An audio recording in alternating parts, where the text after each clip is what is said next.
Thanks for joining Credible Sources. Credible, valid information. Ghana is perhaps the only country with such a high incidence of road accidents per capita. Sorry, the term road accidents should be reserved for fender benders. In the cooperative oil-producing republic, it's pure, unadulterated carnage. Here is April in accidents in a country with the most dangerous roadways in the world. April 6th, city street food vendor Deborah Salakram, or Auntie Saki, 59, lost her life in an accident on the Penitence Public Road after she reportedly turned into the path of a minibus and the motor scooter she was riding. April 10th, fisherman Vladimir Bazara, 44 of Masara village, was riding a motorcycle when he lost control and fell on the Masara Access Road in North Rupununi, Region 9. Also on April 10th, Anai Village Councillor Leonard George died as the minibus he was driving at a fast rate crashed into a tree in the vicinity of Bina Hill Junction. Another relative and her 6-year-old son were also in the bus when George lost control after he drove into a pothole reportedly and crashed into a nearby tree on the grass parapet. Their lives, fortunately, were spared. On April 10th as well, Makeda Quick, just 14 years old, of Section D Sophia and a student of Tuckville Secondary School, died after the pedal bike she was on was struck by a speeding motorcyclist. The motorcyclist was reportedly speeding, lost control, and struck the teenager.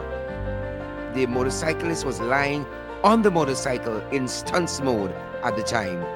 Quick was flung some distance into the air before falling into a nearby drain. April 11th, another teenager, Odell Taylor, 18, was riding at a fast rate and without a helmet when he was involved in an accident on the 1 Mile Road in Linden, Wismar. He collided with another motorcycle. Barely halfway through the month, Bartica businessman Premnath Prasad, a 54-year-old businessman also known as Greensman, died after he was struck down by a motorcyclist at First Avenue in Bartica. The motorcycle was going at a fast rate when the rider apparently lost control and struck Prasad, who was standing on the parapet of the said road. April 18th, security guard Alex Amsterdam, 24, died in a collision on the railway embankment. Amsterdam was employed with the OPS security service. Amsterdam was riding a motorcycle that collided with a car which was in the process of crossing an intersection. Alex's fiancée is 5 months pregnant with their first child. The carnage, the accidents begin to pick up pace. April 18th again, Sandra Pandey is fatally struck down crossing the Malripo Public Road on the East Coast. April 26th, 62-year-old mechanic Randy Lee died and several others were injured following an accident along the number 52 Mabura Trail. Another pothole to blame. Additionally, on April 26th, security officer Saul Drepol, 29, was involved in a serious accident along the Pleasance Public Road, East Coast, Demerara. He died 3 days later at hospital. April 27th, Mohan Tulsi, 56, is struck down dead crossing the Bagatstown Public Road. April 27th, still, a 14-year-old was seriously injured and hospitalized after a vehicular accident at Firish Quarantine, Berbice.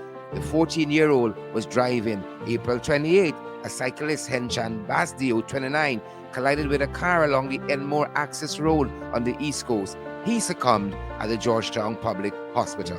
April 28th, several persons are in hospital following an accident at the Iflot Public Road, West Coast, Demerara. It is nothing short of a miracle that there were no fatalities from the speeding minibus which attempted to overtake a car, resulting in the accident.